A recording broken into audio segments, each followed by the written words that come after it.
नमस्कार दोस्तों, स्वागत है आपका बिहार सुप्रभात न्यूज चैनल में। आज है तारीख 27 जून 2024 दिन गुरुवार। तो चलिए देखते हैं आज के बिहार की मुख्य व ताजा खबरें। इससे पहले हमें कमेंट में जरूर बताएं कि आप न्यूज को किस जिले या शहर से देखें, और अगर आपको न्यूज पसंद आए तो वीडियो को लाइक और चैनल को सब्सक्राइब जरूर करें।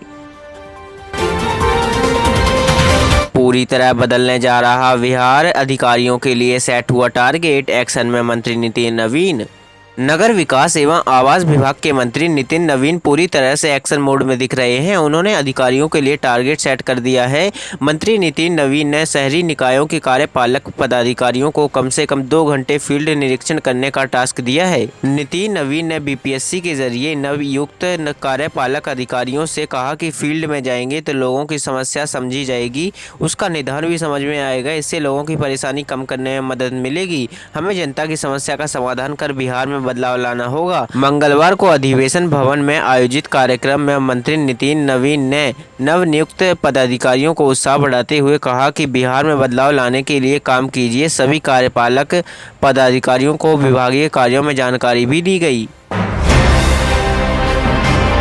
बिहार में 1 जुलाई से बदल जाएगी स्कूलों की टाइमिंग, अब 4:30 बजे होगी शिक्षकों की छुट्टी। जी हां दोस्तों, 1 जुलाई से राज्य के सभी सरकारी विद्यालयों के संचालन का समय बदल जाएगा। उस दिन से 9 बजे से 4 बजे तक सभी विद्यालय चलेंगे। यह सभी प्रारंभिक, माध्यमिक, उच्च माध्यमिक विद्यालयों पर लागू होगा। संस्कृत विद्यालयों और मदरसों में भी यही समय सारणी लागू होगी। मिशन दक्ष और विशेष कक्षाओं के बच्चों को छोड़ बाकी सभी छात्र छात्राओं की छुट्टी 3:30 बजे के करीब होगी। 3:30 बजे से 4 बजे तक मिशन दक्ष की कक्षाओं के साथ विशेष कक्षाएं संचालित होंगी। मिशन दक्ष एवं विशेष कक्षाओं के छात्र छात्राओं की छुट्टी 4 बजे होगी। शिक्षकों को 4:30 बजे छुट्टी मिलेगी। फुल एक्शन मोड में नीतीश कुमार, अगस्त में 3 लाख नौकरी युवाओं को देने की तैयारी। आगामी बिहार विधानसभा चुनाव से पहले मुख्यमंत्री नीतीश कुमार द्वारा 12 लाख से ज्यादा युवाओं को सरकारी नौकरी देने की घोषणा पर अमल तेजी से शुरू हो गया है। इससे जुड़ी संचिकाएं सरकारी महकमों में तेज रफ्तार से दौड़ रही हैं। मुख्यमंत्री के अधीन सामान्य प्रशासन विभाग ने सभी विभागों से रिक्तियों के आधार पर रोस्टर क्लियरेंस कर जल्द से जल्द सूचनाएं उपलब्ध कराने का निर्देश दिया है, ताकि अगस्त में 3 लाख से अधिक लोगों को सरकारी नौकरी संबंधी नियुक्ति पत्र दिया जा सके। राहुल गांधी के नेता प्रतिपक्ष बनने से बिहार कांग्रेस प्रमुख गदगद, सीधे पीएम का नाम लेकर कहा भूलना नहीं चाहिए। कांग्रेस के पूर्व अध्यक्ष राहुल गांधी को लोकसभा में नेता प्रतिपक्ष बनाए जाने पर बिहार कांग्रेस के अध्यक्ष डॉक्टर अखिलेश प्रसाद सिंह ने शुभकामनाएं प्रकट की हैं। उन्होंने अपने संदेश में कहा कि राहुल के नेतृत्व में कांग्रेस एक अलग तेवर के साथ उभरी है और उन्हें नेता प्रतिपक्ष के रूप में पाकर विपक्षी राजनीति का नया कलेवर देखने को मिलेगा। उन्होंने कहा कि प्रधानमंत्री नरेंद्र मोदी के लिए विपक्ष को दबाना सताना असंभव होगा। संविधान और लोकतांत्रिक मूल्यों के लिए राहुल नया मापदंड स्थापित करेंगे। रेल यात्रियों के लिए खुशखबरी, बिहार के इन स्टेशनों से सरहिंद के लिए चलेंगी स्पेशल ट्रेनें। रेल यात्रियों के लिए एक अच्छी खबर सामने आई है। भारतीय रेलवे ने दरभंगा और सहरसा से सरहिंद के लिए चल रही स्पेशल ट्रेन के अलावा दरभंगा और पूर्णिया कोर्ट से सरहिंद के लिए स्पेशल ट्रेन चलाने का निर्णय लिया है, ताकि यात्रियों को किसी भी प्रकार की असुविधा का सामना न करना पड़े। पूर्व मध्य रेलवे के CPRO सरस्वती चंद्र ने बताया कि ग्रीष्मकालीन अवकाश में यात्रियों की सुविधा के लिए कई समर स्पेशल ट्रेनों का परिचालन किया जा रहा है। इसी क्रम में पूर्णिया कोर्ट और दरभंगा से सरहिंद के लिए स्पेशल ट्रेन का परिचालन किया जाएगा।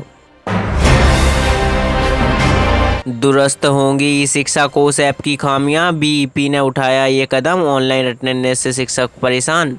बिहार के सभी शिक्षकों को 25 जून से मोबाइल पर हाजिरी बनाने का आदेश हुआ है, लेकिन पहले ही दिन महज 16% शिक्षक ई शिक्षा कोष मोबाइल ऐप पर अटेंडेंस लगा पाए।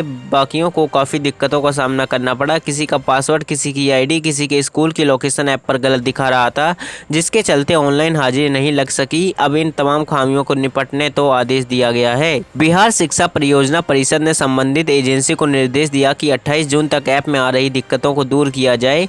BEP ने एजेंसी को पत्र में कहा कि मोबाइल ऐप ठीक से काम नहीं कर रहा है, लोकेशन की भी समस्या आ रही है। आपको बता दें कि राज्य भर में करीब 80,000 शिक्षकों ने पहले दिन मंगलवार को ई शिक्षा कोष मोबाइल ऐप के माध्यम से हाजिरी बनाई है। अब नीतीश कुमार नहीं रहे बड़े भाई, बीजेपी ने दोनों सदनों में कर दिया खेला, बदल गया नंबर गेम। विधानमंडल में सर्वाधिक सदस्यों की संख्या के साथ ही भाजपा की हलक बढ़ने लगी है। अब विधानसभा में 78 विधायक एवं विधानसभा परिषद में 74 सदस्यों की संख्या होने के साथ ही दोनों सदन के शीर्ष पद पर भाजपा का कब्जा हो गया है।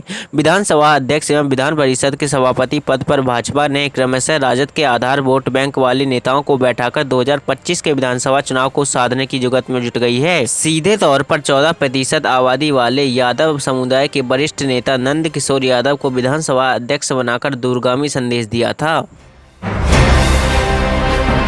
पुतिन से मिलने अगले महीने रूस जा सकते हैं पीएम मोदी, अमेरिका को क्यों लगी मिर्ची। प्रधानमंत्री नरेंद्र मोदी जुलाई की शुरुआत में रूसी राष्ट्रपति व्लादिमीर पुतिन के साथ व्यापक बातचीत करने के लिए मॉस्को की यात्रा कर सकते हैं। राजनीतिक सूत्रों ने मंगलवार को यह जानकारी दी थी। उनकी यात्रा की खबर सामने आते ही अमेरिका चिढ़ गया है। अमेरिकी उप विदेश मंत्री कर्ट कैम्पबेल ने बुधवार को कहा कि सैन्य और टेक्नोलॉजी क्षेत्रों में भारत और रूस की पार्टनरशिप को लेकर अमेरिका चिंतित है। उन्होंने हालांकि भारत अमेरिका साझेदारी को आगे बढ़ाने में विश्वास और भरोसा भी जताया है। उन्होंने आगे कहा कि अमेरिका भारत के साथ बहुत गहरे और मजबूत संबंध विकसित करना चाहता है। उन्होंने कहा, हम यह भी जानते हैं कि भारत और रूस के बीच जारी संबंधों में से कौन क्षेत्र प्रभावित होते हैं। आम आदमी पार्टी के सांसद संजय सिंह ने राज्यसभा कमेटी से माफी मांगी, जानिए क्या है वजह।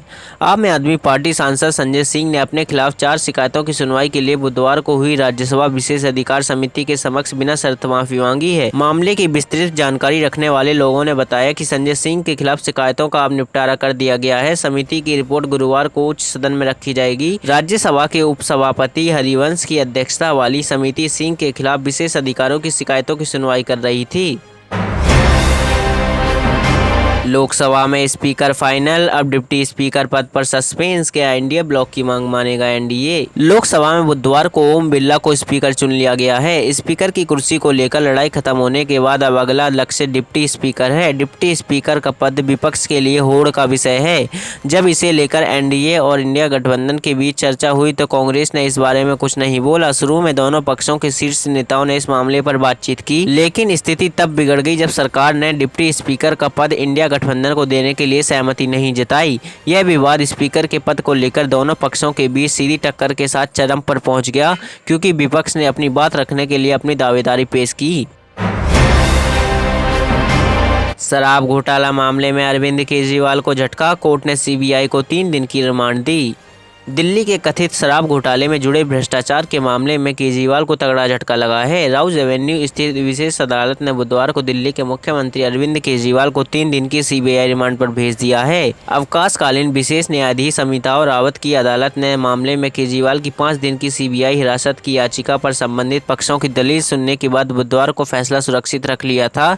सीबीआई ने केजरीवाल की हिरासत की मांग की थी। अदालत ने फैसले में कहा कि सीबीआई के आवेदन को 3 दिन के लिए अनुमति दी जाती है। केजरीवाल को बुधवार को तिहाड़ जेल से कड़ी सुरक्षा में अदालत में पेश किया गया। इसके बाद सीबीआई ने उन्हें गिरफ्तार करने की अर्जी दी थी। इसे अदालत ने मंजूर कर लिया। केजरीवाल ने अदालत के समक्ष दावा किया कि वह इस मामले में निर्दोष हैं।